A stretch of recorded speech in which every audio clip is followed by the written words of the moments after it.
Hello students of class 11th। आज आपकी video physical education के चैप्टर नंबर 5 से रिलेटेड है, जो कि आपका चैप्टर है योगा। आज हम इस चैप्टर में योगा में देखने वाले हैं आपके कुछ टॉपिक्स जो कि यहाँ पर हैं। Meaning and importance of yoga, elements of yoga, introduction to asanas, pranayama, meditation and yogic kriyas, yoga for concentration and relaxated asanas, जिसमें आपके आसनस को हम देखेंगे सुखासना, ताड़ासन, पद्मासन, शशांक आसन, नौकासन, वृक्षासन और गरुड़ासन। ठीक है, लास्ट टॉपिक जो हम इसमें कवर करेंगे वो है रिलैक्सेटिव टेक्निक्स फॉर इम्प्रूविंग कंसंट्रेशन, जिसको हम बोल सकते हैं योग निद्रास। हम इसमें देख लेते हैं हिस्ट्री के बारे में, हिस्ट्री ऑफ योगा। हम इसमें क्या देखते हैं, हम nothing can be said about the origin of yoga except that it is originated in India. Yoga की कब स्थापना हुई, ये कब स्टार्ट हुआ, इसके बारे में हम कब कुछ नहीं कह सकते, बस हमें ये पता है कि ये इंडिया में स्टार्ट हुई थी। Evidence shows yoga is related to Indus civilisation. जो एविडेंस मिले हैं हमें हिस्ट्रीज में, वो उससे पता लगता है कि ये इंडस वैली सिविलाइजेशन में भी इससे रिलेट करती थी। Yoga also mentioned in Mahabharata and Ramayana. अब महाभारत और रामायण में भी योगा का बारे में बताया गया है। Patanjali also wrote about the yoga in 147 BCE। Patanjali ने भी अपने ग्रंथों में लिखा है योगा के बारे में 147 BC में। Kabir, Tulsidas and Surdas also mentioned about yoga in their writings. Kabir और तुलसीदास और सूरदास जी ने भी अपने उपनिषद में लिखा है योगा के बारे में। Yoga is a large part of Indian culture. Yoga एक बहुत बड़ा पार्ट है एक इंडियन कल्चर का। अब हम देख लेते हैं योगा का मीनिंग क्या है, व्हाट इज योगा और meaning of yoga. The term yoga is derived from a Sanskrit word use which means join और यूनाइट। योगा वर्ड एक संस्कृत वर्ड से लिया गया है, युज वर्ड से, जिसका मतलब होता है जुड़ना और यूनाइट होना। In fact joining the individual self with the divine और universal spirit is called yoga. आत्मा और परमात्मा के मिलन को हम बोल सकते हैं yoga. It is science of developing of man consciousness. इसको हम जो एक्चुअल मीनिंग है वो ये है कि आप अपने कॉन्शियसनेस पे, अपने माइंड पे योगा के थ्रू कितना कंट्रोल कर सकते हैं, उसे आप कंट्रोल जो कर रहे हैं उसे हम बोल सकते हैं योगा। ठीक है, ऐसे ही बहुत सारे लोगों ने अपनी अपनी डेफिनेशंस इसके बारे में योगा के लेके दी है। लाइक पतंजलि जी ने दी है, checking the impulse of mind is yoga, कि हमारे दिमाग में क्या चल रहा है, हम अपने माइंड को कैसे कंट्रोल कर सकते हैं, वो योगा है। और अकॉर्डिंग टू महर्षि वेदव्यास, वेदव्यास जी ने कहा क्या है, yoga is attaining the pose.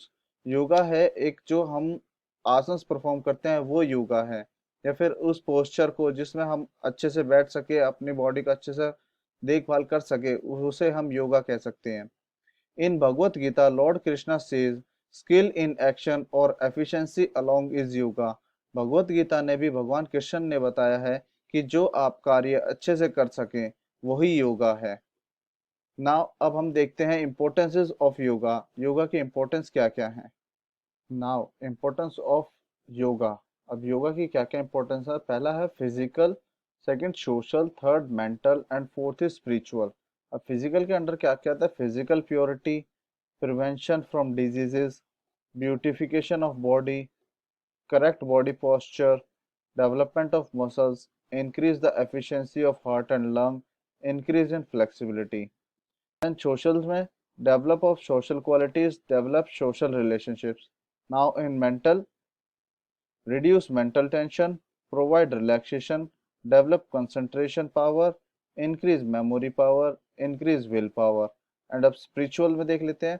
spiritual में क्या होता है, spiritual development through asanas, increase meditation power, increase moral values. अब हम इनको थोड़ा सा डिटेल में देख लेते हैं। फिजिकल प्योरिटीज का पहला, physical purity. Internal organs of our body can be cleaned by various yogic exercises.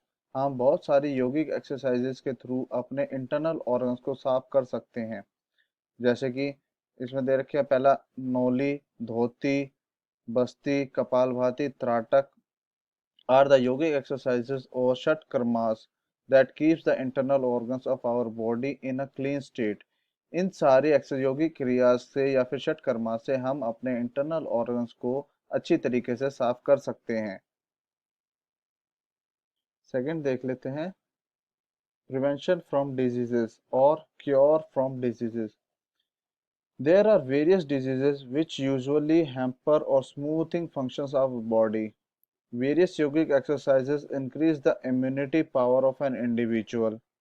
बहुत सारी योगिक एक्सरसाइजेज हैं जो आपके इम्यूनिटी सिस्टम को बढ़ा देती है, जिससे आपको बीमारियां होने की शिकायत कम हो जाती है। Vajrasana helps control diseases. अगर आप वज्रासन परफॉर्म करते हैं तो आप डायबिटीज से बच सकते हैं। Asthma, high blood pressure, heart attack, stress, urine disorder, back pain can be prevented as well as cured by various yogic exercises. ये सारी डिजीजेस भी योगिक एक्सरसाइजेस से ठीक हो सकती हैं। नेक्स्ट टॉपिक हम देख लेते हैं एलिमेंट्स ऑफ योगा। कौन कौन से एलिमेंट्स होते हैं योगा के। योगा का मेन एम है अपने माइंड को कंट्रोल करना। आप अपने माइंड को सिर्फ 8 तरीकों से कंट्रोल कर सकते हैं, जिसको आप बोल सकते हैं अष्टांग योग। ठीक है। The main aim of yoga is to control over the mind. This is possible only follow to 8 fold paths or 8 steps, also known as Ashtanga yoga. This system was developed by महर्षि पतंजलि। यह अष्टांग योग का सिस्टम महर्षि पतंजलि ने डेवलप किया था। अब देखते हैं elements of yoga. Elements कौन कौन से। योगा के 8 तरीके के एलिमेंट है। पहला है यम, सेकंड नियम, थर्ड इज आसन, फोर्थ प्राणायाम, प्रत्याहार, ध्यान, धारणा और समाधि।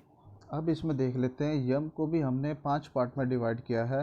अहिंसा, जिसको बोलते हैं हम नॉन वायलेंस, देन सत्य ट्रूथफुलनेस, असत्य नॉन स्टीलिंग, ब्रह्मचर्य मतलब अपने सेक्सुअल डिज़ायर को अपने कंट्रोल में रखना, अपिग्रह नॉन होल्डिंग, जो आपकी लिमिट्स हैं, जो आपके पास लिमिटेड रिसोर्सेज हैं उसी में अपना काम चलाना सीखे, उसे कहते हैं हम अपिग्रह। देन ऐसे ही हमारे नियम को भी 5 पार्ट्स में डिवाइड किया गया है।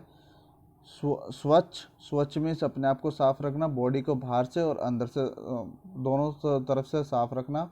संतोष, जो हमारे पास है उसी में हमें संतुष्ट रहना चाहिए, उसी में हम सेटिस्फाई रहें, वो है संतोष।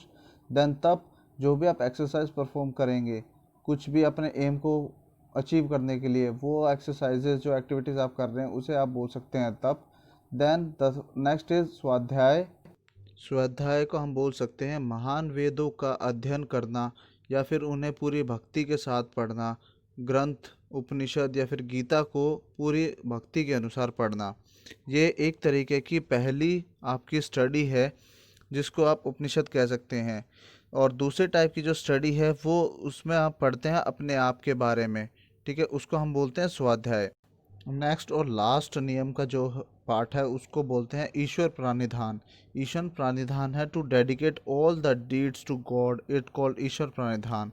आप अपना सब कुछ जो आप करिए काम कर रहे हैं उसका जो रिजल्ट आएगा वो सब आप भगवान के ऊपर छोड़ देते हैं कि जो कुछ होगा अब भगवान ही करेगा, जो होगा अच्छा ही होगा। नेक्स्ट इज आसन, उसको बोल सकते हैं poses. Then pranayama, pranayama means control the breath. Then pratyahara, with withdrawal of the senses, अपनी सेंसेस को अपने कंट्रोल में रखना। Then dharana, dharana means intense focus. Then dhyana, state of meditation. And last type is samadhi. Samadhi में क्या होता है, स्टेट ऑफ वननेस, जब आप बिल्कुल परमात्मा में लीन हो जाते हैं।